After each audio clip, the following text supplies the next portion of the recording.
Hello friends! Welcome back. I'm so excited to be making this video. So today I'm going to be telling you all about the books that I read in 2022. I'm super excited because I am very much an advocate for create the content that you like to see in the world. And I really got into book content this year, just reading books, book clubs, book talk, booktube, reading vlogs, all of it. It's been so nice to find something that just like really piqued my interest, I suppose. So yeah, I thought it would be fun to go through all the books that I read. If you've ever watched any of my streams, if you don't know, I stream over on Twitch. I'm taking a break for January, but I normally stream spooky games over on Twitch.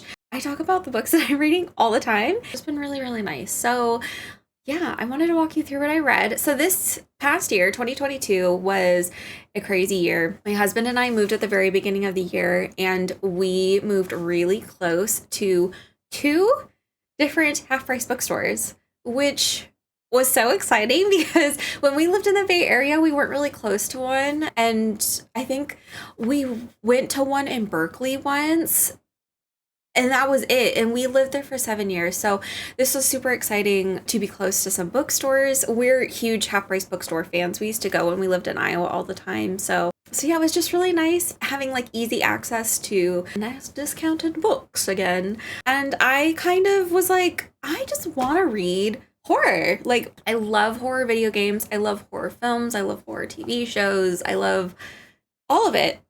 And so I've read some horror in the past that I really liked, and I was like, I just really want to get into it. Like, book talk was really infiltrating my TikTok feed, and yeah, it was a super fun journey, and I'm going to show you what I read. My goal for 2022 was to read 10 books.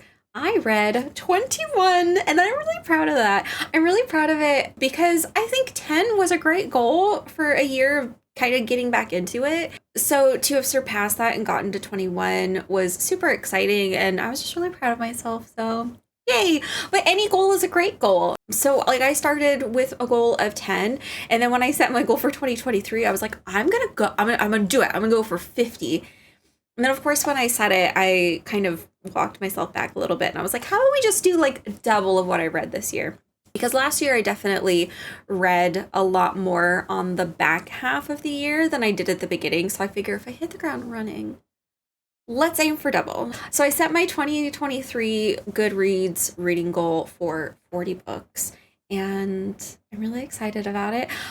Maybe later I can get into some TBR. That could be another video of like things that I plan on reading this year, or going through kind of my physical TBR. But for now, we're just going to go through what I read in 2022.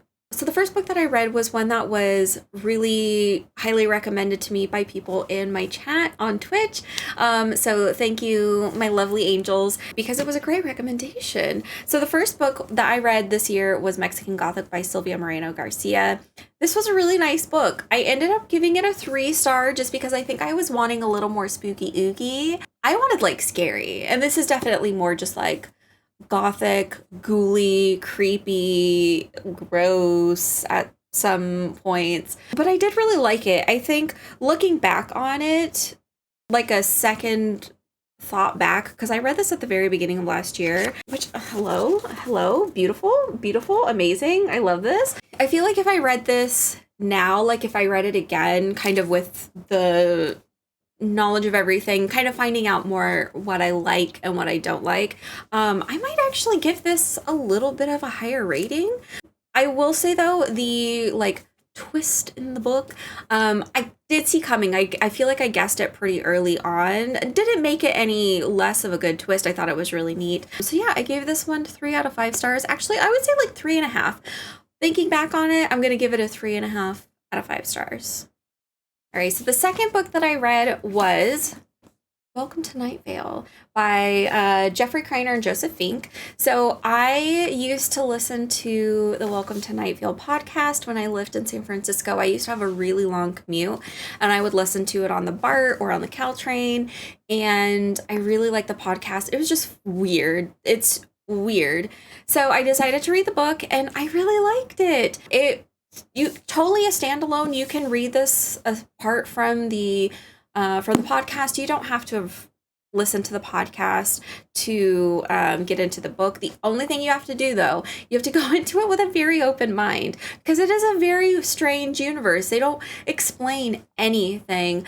It's just kind of a universe that is. It just is. You get dropped into it and you just have to accept it. So it's a little bit weird and absurd, and I really like that. So for me, I really love the book. It follows two main characters who are living very different lives, but are kind of drawn together by this very mysterious man. But I thought it was really great. I thought both characters, I feel like, had this really interesting journey. I don't know. I really liked it. I would recommend it.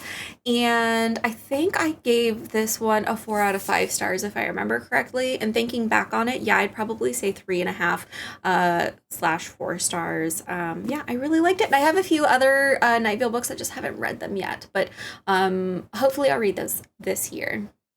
So the third book that I read this year was one that I had heard about it, and I didn't really think anything of it until I saw it at Half Price Books. BFF, that's Half Price Books, look it out for me.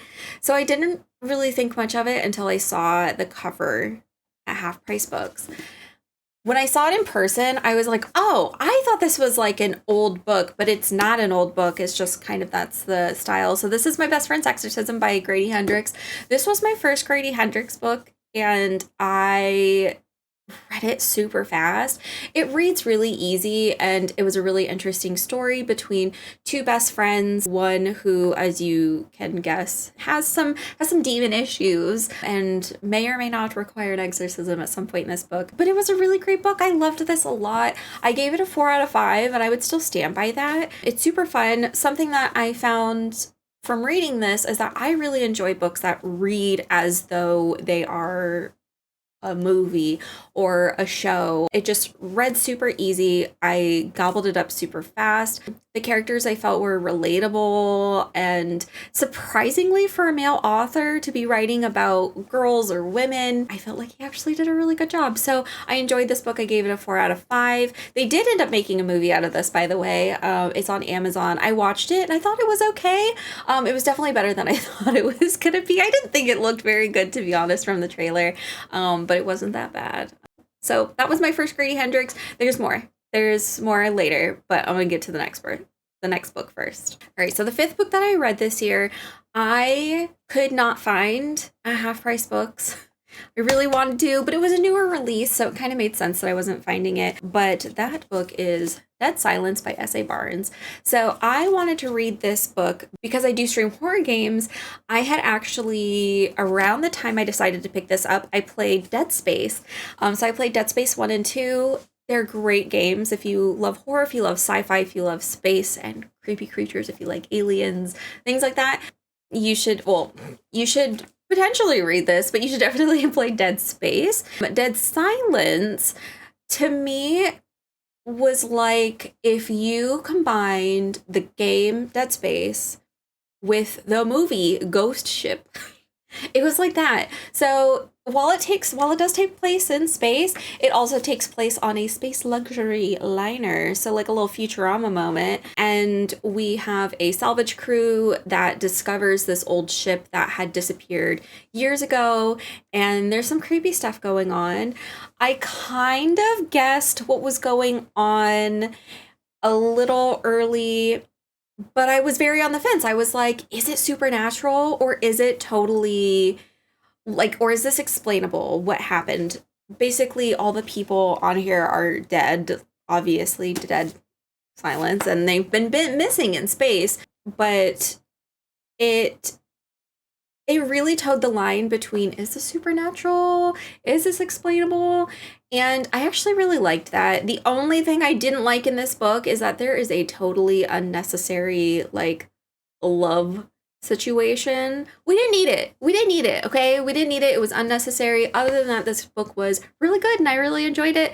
I gave this one a 4 out of 5. Probably could have been higher than that if the love was not in here. I don't know what I did to get as lucky as I did, but after I read My Best Friend's Exorcism, I was like, I really love this author. One of my really good friends also really like the author, was like, oh my God, you should definitely read more of his stuff. So I went to Half Price Books, good old Half Price Books. I'm going to mention it like 1,000 times. But I got Horror Store. So my best friend Sarah had recommended this to me. She said it was really great. And then my other friend had just in general recommended more Grady Hendrix.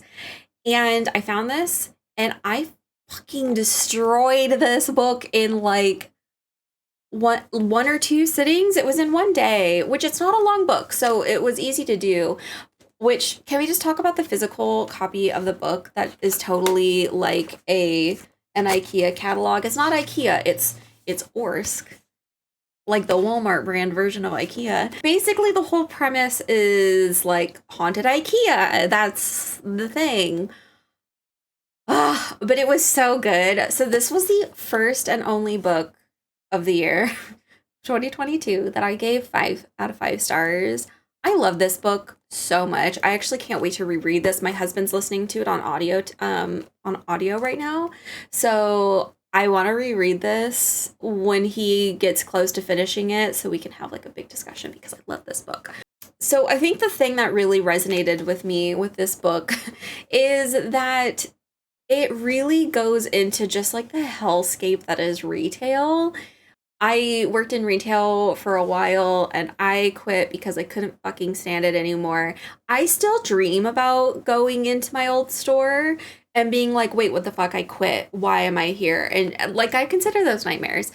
And just like the existential dread of retail and capitalism and all that stuff, the main character, she kind of goes through that a little bit. And so I really resonated with that. But also I just thought that the actual like haunting whatnot of the store, I felt like was really interesting. It was really dark and bleak and gross and like really felt very suppressive. Like you feel, I don't know, it definitely has that feeling that you get in retail of like, I cannot get out of this. And so I loved it. There's one particular scene that I absolutely loved where the main character, I won't like spoil anything, but the main character gets caught and some things happen and just, I loved it. I loved it. I cannot recommend this book enough. Loved it. 5 stars. So the 7th book that I read, is that right? 1, 2, 3, 4, 5. Just kidding. The 6th book that I read this year was another one that was recommended to me by a lovely chatter on my stream. Ray, this one's for you. I read Metro 2033 by Dmitry Glukovsky. So they have actually made video games based on this series, and this and the sequel, Metro 2024, which I do have, were both a half-price books, so I had to get them. This book is really fucking long. It doesn't look like it, but it's really fucking long. It is 458 pages long. And it doesn't look like it because it's little and compact. It's got little writing.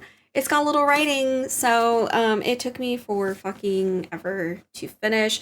I think it actually took me several months because maybe like 2 months or so, it just was kind of hard to keep going. I feel like I'd be reading and I'd only had read like 3 pages. So it was a bit of a slog. However, that being said, very, very cool idea. So basically we are with our main character. He is in like the Moscow metro underground train system.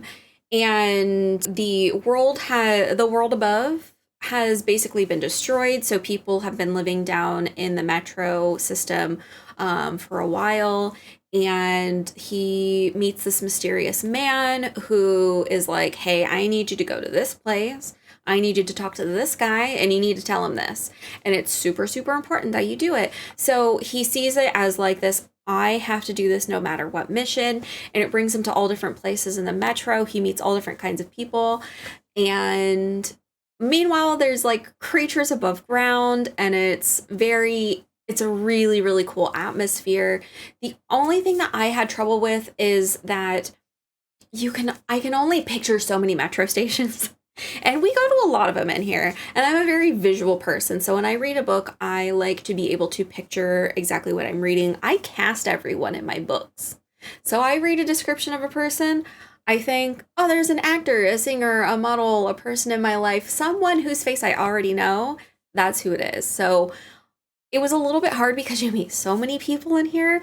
It kind of felt a little bit bloated in that way. Like it just seems like it never ends. Every station, there's a new person and new rules and new this. Like it's, I feel so bad for our, what was his name? I feel bad for Artyom, who's the main character, because a lot of stuff just happens. I would have given up if I were him, but you know what? He didn't, and there's a sequel. So I think I gave this one like a 3.5 out of, or 3.5 out of 5. I think I would stand by that. It was just a little hard to read, which then again, it is a translation, so you know that can happen sometimes. But would I recommend it? Maybe. If you have patience, I would recommend it. It's a really neat universe. But yeah, so that was Metro 2033. All right, so the next book I read was around the time that my husband and I started moving, and that's when I really leaned in hard on my Kindle. My husband got me a Kindle like 6, 7 years ago, and I didn't really start using it again. I used it a lot when I was commuting in San Francisco, but I haven't been doing that for a while. So I really leaned in heavy on my Kindle, especially when I discovered Libby. I knew that libraries had digital versions, but I didn't know about Libby, and a friend told me about it this year, and so this was my first foray. So the first book that I read on my Kindle was Found in a Cornfield by Adam Cesare. I was excited about this book because it sounded really just like fun and campy and slashery, which I hadn't really read anything quite like. So I was really excited to read it. It even has a little blurb from Clive Barker on the cover, and I love Clive Barker, so I was really excited to read it. It was an okay book. I think it was definitely like a fun one. We meet this character who moves to this small town, and this clown character is a mascot in the town for a company that basically kind of keeps the town afloat. And someone starts wearing his outfit, his face. Somebody starts killing people dressed as this clown. And we follow a group of teenagers. The characters are not particularly well written, so it was definitely not the best book, but I still enjoyed it. I think I ended up giving it a 3 out of 5. It's fine.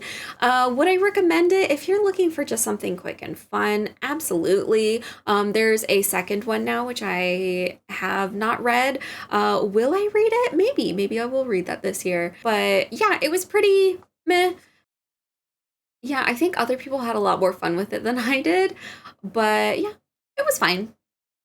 So the next book that I read was another Grady Hendrix book. I got really lucky finding this one at Half Price Books, The Southern Book Club's Guide to Slaying Vampires. This one was hugely recommended. Once I mentioned that I was reading Grady Hendrix, this is kind of the one that kept popping up. And the cover is magnificent, so I was really excited about it. And I enjoyed this one. It's about a group of housewives in the 90s who start a book club, and they read like true crime and some horror stuff. So when this man moves into the neighborhood and he's a little sketch, our main character basically, she's very hyper aware of him because of the things that they've read, that she gets really suspicious.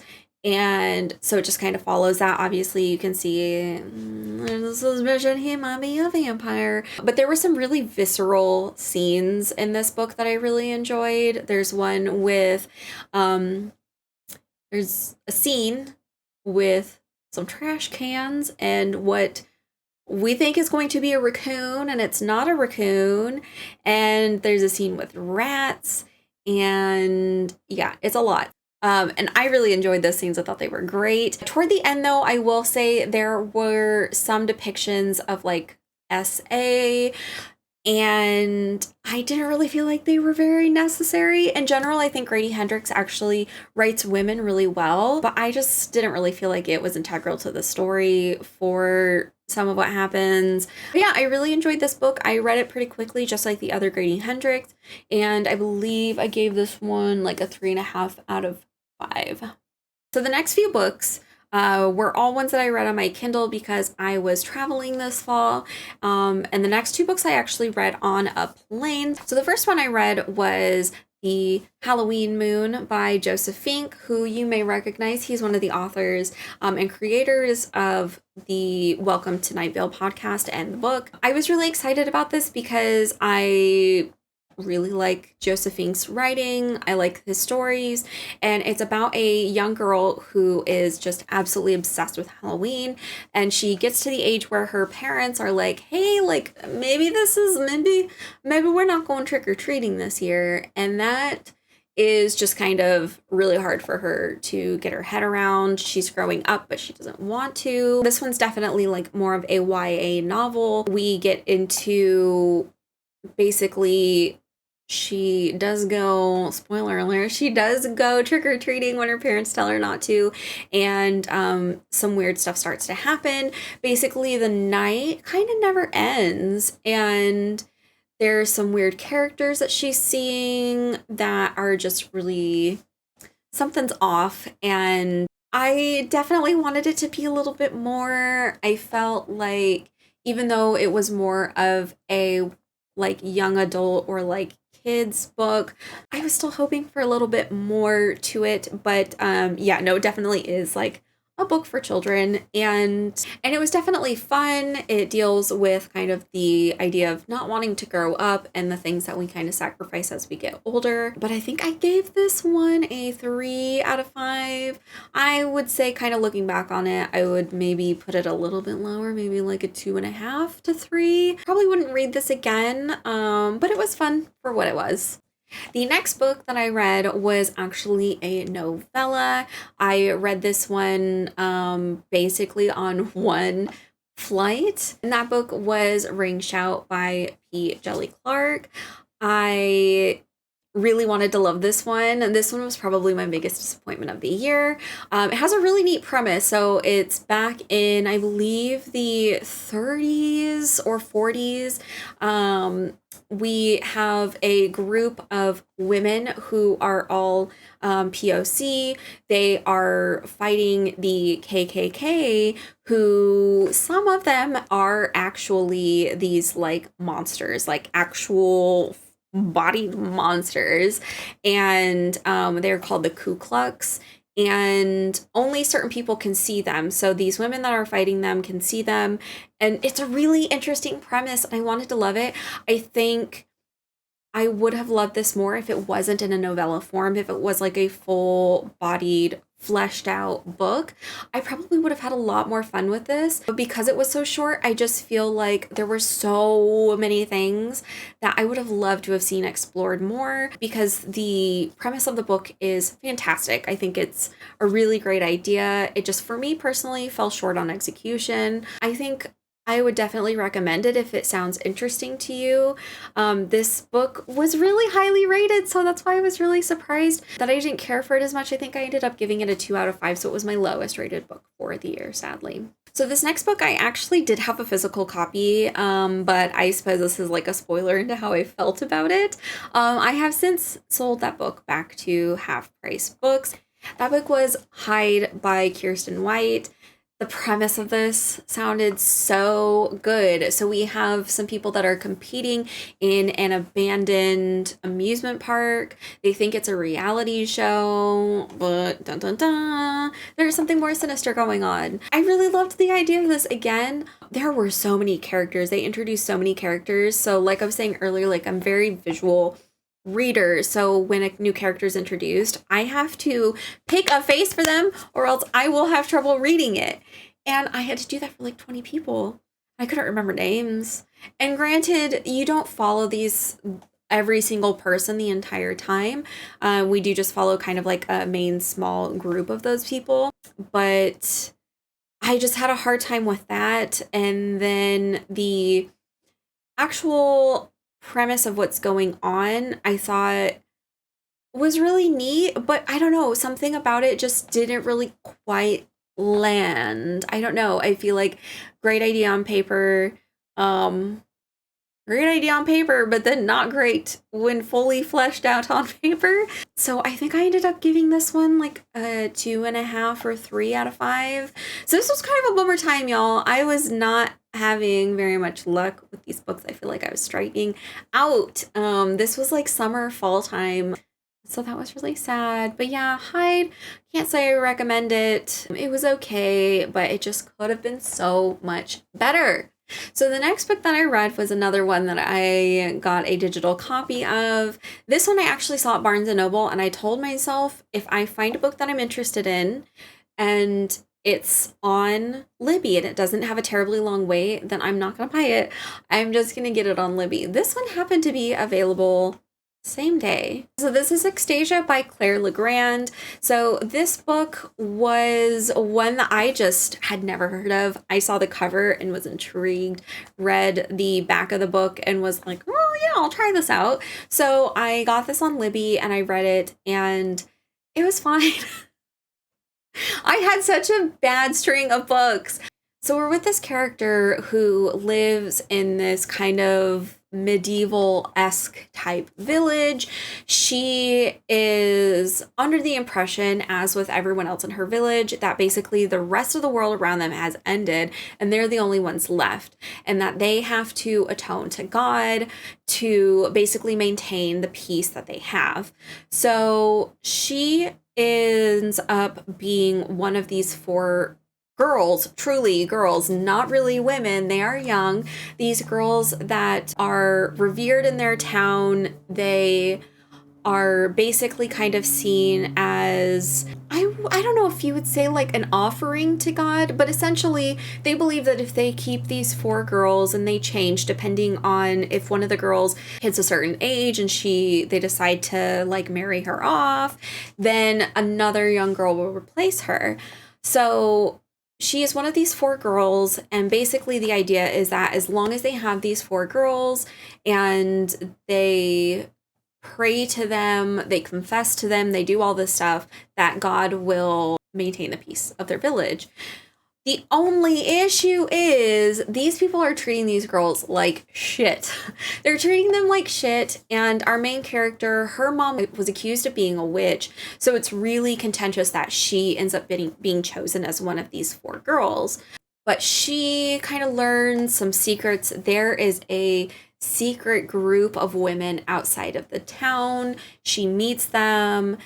It's witchy feels for sure. There's some sapphic romance as well. And a twist, of course. There has to be a twist at the end of the book. Overall, though, like, I guess the twist pretty early, and I feel like no one was interesting enough for me to, like, be interested. This book was also long. This was apparently, according to Goodreads, this was the longest book that I read this year, and it definitely took me a while to get through it. I think I said I gave this like a 3 out of 5. Yeah, it was fine. Would I recommend it? Probably not, honestly. I feel like there's better fantasy witchy stuff. There has to be better witchy stuff out there, I think. So yeah, I'd probably save your time on this one. So finally, the next few books that I read kind of redeemed the little early fall slump that I was in. And the next book that I read that helped me get out of this was Cabin at the End of the World by Paul Tremblay. I decided to read this book because they are actually making a movie called, I think it's Knock in the Woods.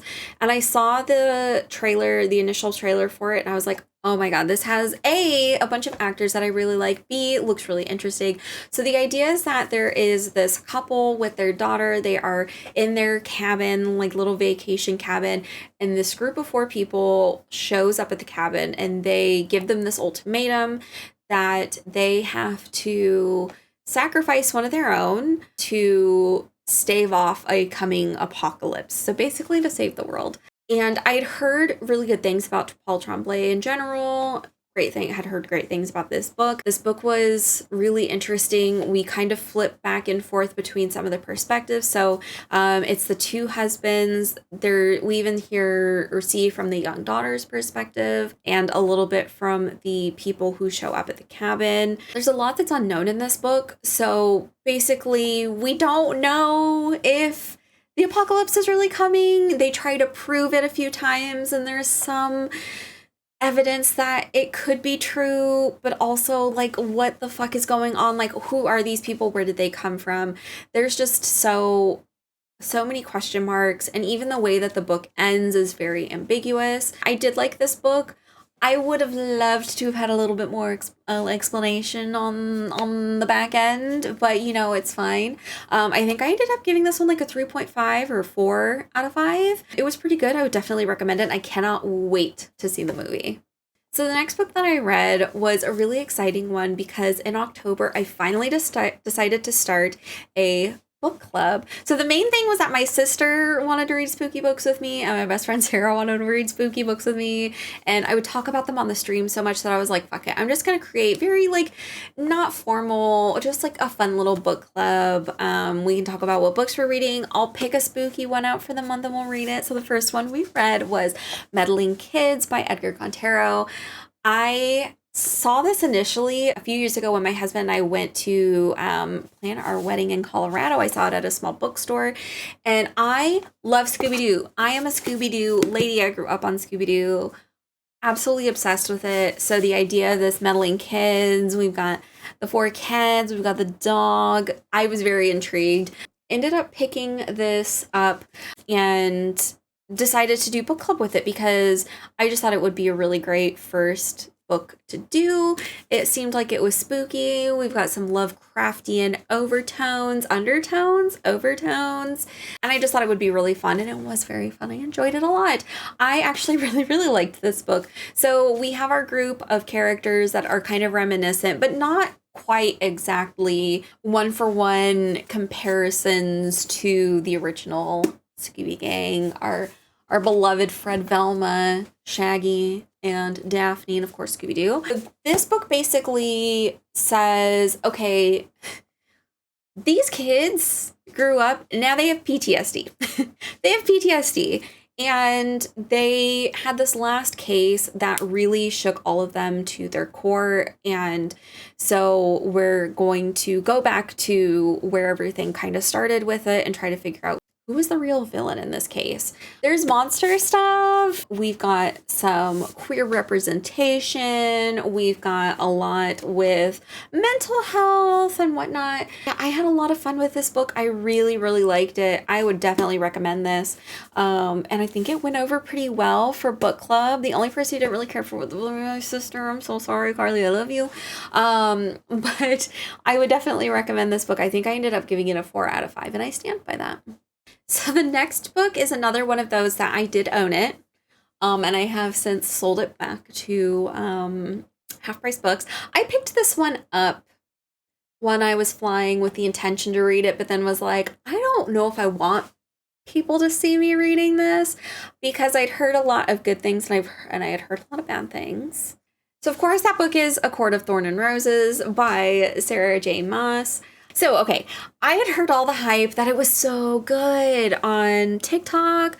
One of the like beauty YouTubers that I follow really loved the series, and I was like, do I want to read this? Like, am I going to be able to understand all the world building? Is it going to be too much? Like, I just want to read spooky stuff. This isn't supposed to be spooky, but it's supposed to be a little bit spicy, and it's a magic world. And so I finally gave in. My best friend Sarah and I, we'd been talking about like, do we want to read these? We kind of want to read these. And then I got on the side of TikTok that was like, these books aren't good.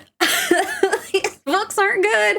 And I feel like it was a little bit of like a Twilight effect where, so for example, in college, I read Twilight, loved them. But then by the time the last book came out, I was like, these actually aren't good. Yeah, no, they're not good. Luckily, I skipped the part. Oh, luckily or unluckily, I don't know, but I skipped the whole part of thinking that this book was good because I got into reading it for like 20 minutes. I texted Sarah and was like, this is so bad. We had a lot of fun talking shit about this book. All in all, it's made me realize I don't think I really am interested in romance or spicy books. Also, there's like no spiciness in this book. So if you're looking for sexy, this is not this first one. You're not going to get it. I I just don't think I care for romance.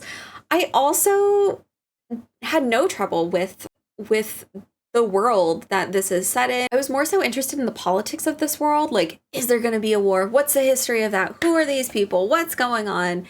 I liked that way more than like, oh, this man took me and is giving me all the things I could ever want. And my family fucking sucks. And I've escaped them and now get to do whatever the fuck I want. But I'm mad about it. I don't know. I have a lot of issues with this book. Did Sarah give me the rest of them to read? Yes. Will I read them? I think I'm going to read them this year. But the first one sucks. We'll see how the second one goes. I don't know when I'm going to start it, but I will keep you updated. So after the back disaster, it was November. It was time for the second book of book club, and I was really excited because November was Native American Heritage Month, and so I really wanted to read something that was by a Native American author. And I found a really great book. So the book that I found was The Marrow Thieves by Cherie Demeline.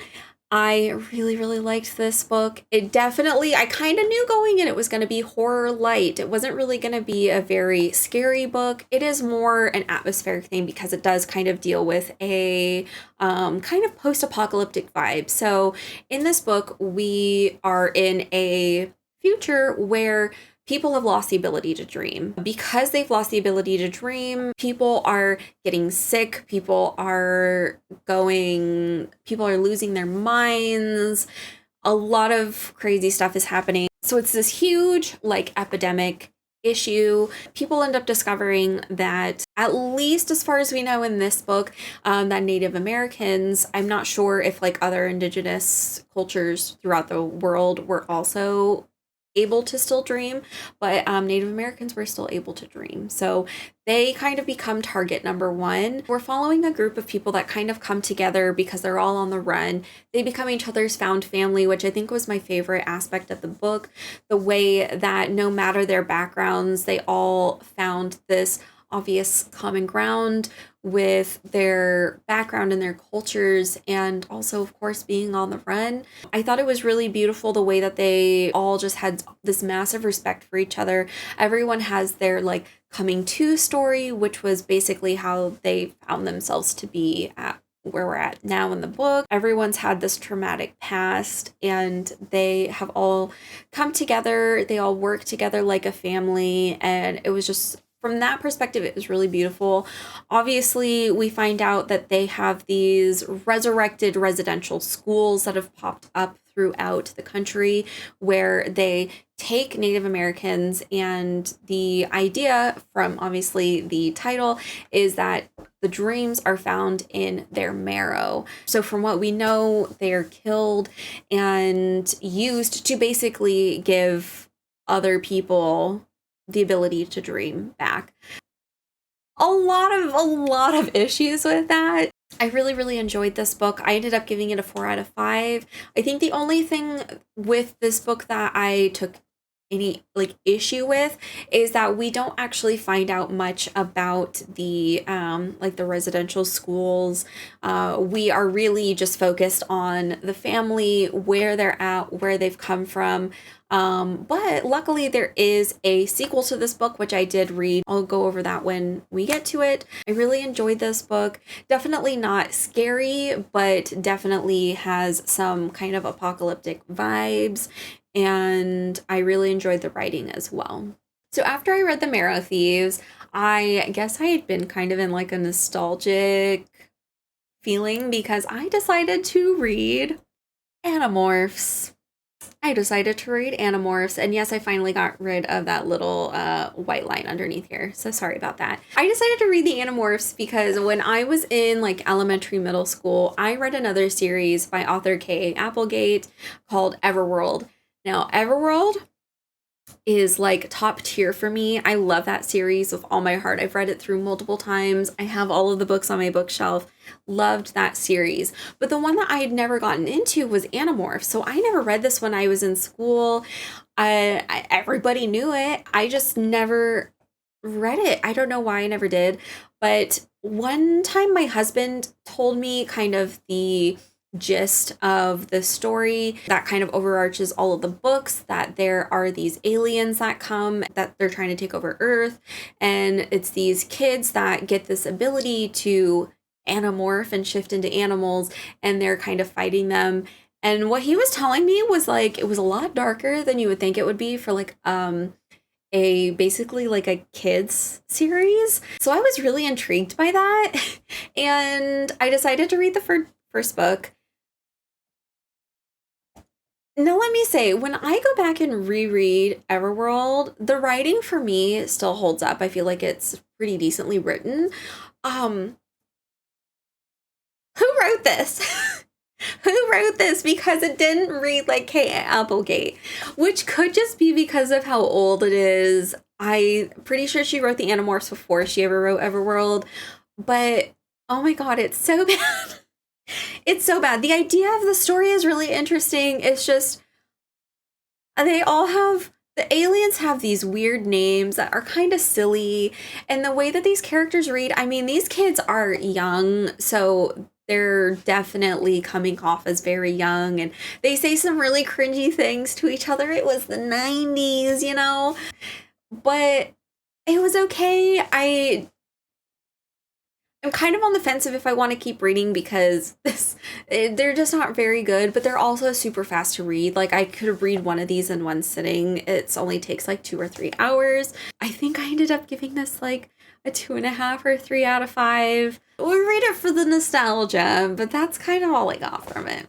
So after I read Animorphs, I ended up getting my hands on the sequel to The Marrow Thieves. And that is the book Hunting by Stars. So I actually found out there is only the 2 books. So there isn't going to be a third one after Hunting by Stars. But this book I really liked because it went more into the idea of these residential schools. One of the characters does get brought to one. So we kind of see it from the inside. We have some reunions. We have people going on rescue missions. We have this group of non-native women who are become vigilantes essentially, and it's definitely a lot more happens, I would say, in this book than in the first book. Honestly, I feel like these books could have been just one book and maybe split into like part 1 and part 2, but this one picks up pretty much like right where you leave off in the first book. I do like the second one a little bit better. I feel like it was kind of a bit more of the action that I was wanting to see happen in the first book. But yeah, I really enjoyed it. As a duo, I would definitely recommend these books. I believe I gave this one as well a 4 out of 5. I really enjoyed it. And I did see that this author has a new book that's coming out in 2023 that's supposed to be about witches. So I'm very excited about that because I did really like her writing style. So I'm excited to see that this year. But yeah, Hunting by Stars, 4 out of 5. So I feel like my reading kind of slowed down a little bit because I feel like I just talked about November's book club pick, and now it is time for December's book club pick. So the December book club pick that I ended up choosing was Secret Santa by Andrew Schaefer. This book was a lot of fun. It honestly, this one kind of reminded me a little bit of Horror Store in that I had a very clear vision of who these characters were, like an actual visual picture in my mind. It read like it could be a movie. It was pretty fast paced. It's a pretty short book and I liked it a lot. I wasn't extremely predictable, which I enjoyed, and I just had a lot of fun with it. I have to say too, this has to be one of my favorite book covers of the year as well. I just thought it was super fun. A lot of like Gremlins vibes, which definitely lent into it reading like a film. But yeah, I had a lot of fun with this one.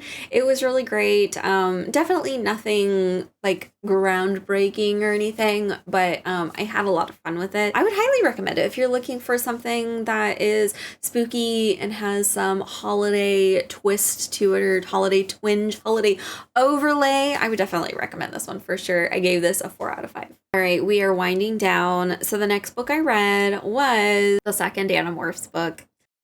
Look at this cover. I can't. This book, very much like the first one, not the best writing, a lot of cringy lines.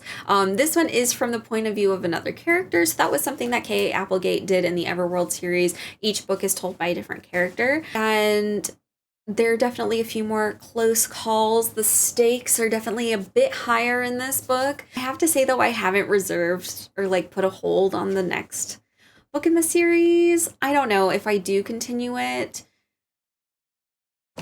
I'm not sure if I'm going to or not. We'll see. We'll see, because there's a lot of stuff that I want to read in 2023, and I guess kind of my opinion on the series right now is that as long as I've got other things to read, I'm probably going to be skipping out on the next few of these. So maybe in the future, but again, this one was like a 2.5 out of 5. So the final book that I read this year was a Carrie retelling, and that book is The Weight of Blood by Tiffany D. Jackson. This book is a Carrie retelling, so honestly, not a whole lot new to be tread in this book. The main difference is that it is taking place in 2014, and our main character is actually biracial. And her whole life, she has been raised by her father, who's a very strict, religious white man who does not want anyone to know that she has a Black mom. The biggest thing is that every week they have this ritual where he straightens her hair and she checks the weather religiously, because any precipitation, anything that might show that she has curly hair is going to be a dead giveaway for the fact that she is Black. And she lives in a very small town in the South that, while they may not say that they're racist, they definitely are. And of course, the worst happens. People find out her true identity. She is dealing with that while also kind of having a coming of age situation, because now that people know, she kind of feels like she doesn't have to hide anymore. And that allows her to discover just kind of more about the world. She's been really sheltered. Her dad, like I said, super strict. And so she has a lot of twisted ideas about how the world's supposed to be. And she's enlightened to the fact that it shouldn't be like that. So opposite of this character, we have another character who is like the star football player. Everyone in town loves him. He is also Black, but he has lived a very different life because of the way everybody treats him, because he is like the football star and whatnot, because it's a small town. That's pretty much all they care about. And the way that our main character, Maddie, is treated, he sees this and it kind of just like snaps his eyes open, and he's realizing like there's a lot in this town that is wrong. The way that people see race in this town is wrong. The high school doesn't have an official prom. They have these two unofficial proms that are segregated, and it's 2014. So a lot to do with race. That's the main difference here in this story. But other than that, it really is kind of the same idea as Carrie. She has these powers, and with all that's going on, there's a lot of emotions. And this is one of those kind of stories where you kind of know the end of the story and we're just trying to get filled in after the fact. And a lot of it is told in the form of a podcast, which is really interesting. I definitely enjoyed this book. I gave it a 3 out of 5. The only thing that I was kind of like meh on is it is a Carrie retelling, which I've never read Carrie, but I know enough about it. There just weren't very many surprises in this book, and I guess it could have been a little bit more entertaining that way, but otherwise it was a pretty good book. I would definitely recommend it. So that's it. Those are the 21 books that I read this year. I had a pretty good mix of like physical versus digital. I read a lot of books that I would highly recommend. I am a little bit sad though. Out of all 21, I only had one 5-star read. So that was sad. A few of them came close. But yeah, Horror Store was really like my top book of the year. My least favorite book of the year would probably be Ring Shout or like the Animorphs books. They just weren't really my style. Or actually, you know what? Maybe A Court of Thorns and Roses. That one was down there. Yeah, I had some bummer books this year, this past year, but I have a ton of stuff that I'm really interested in reading here coming up for 2023. I actually have a whole little pile that's sitting on a chair next to me because my husband and I did hit up the like day after Christmas Barnes and Noble half off all hardback, which, you know what, that sale is a little sad because a lot of horror books I feel like primarily come in paperback. So yeah, but I got some good stuff and I'm excited to read them. I'll have to keep y'all updated. Since this is my first book video going forward, I might do some little book vlogs depending on what I'm reading. If there's anything that I feel like might be really fun to share, I definitely will. As far as the book club, I did just recently get set up on Fable. So Fable is an app where you can start and join different book clubs. The only issue is the January book that I picked is not on the app. So I'm going to have to pick something else and we'll read something else for January. And then depending on when I come back from my Twitch break, I've been having book club conversations there. So that could be fun. But yeah, I'm really excited for the new year and for all the amazing books that are coming out and all of the amazing books that have come out that I just have no idea even exist. I'm so excited for it. But thank you guys so much for indulging me and letting me talk to you about the books that I read this year. I hope everybody's having an amazing start to their 2023. Hopefully I will see you guys in the next one, which should be soon. So I will see you guys then. Bye!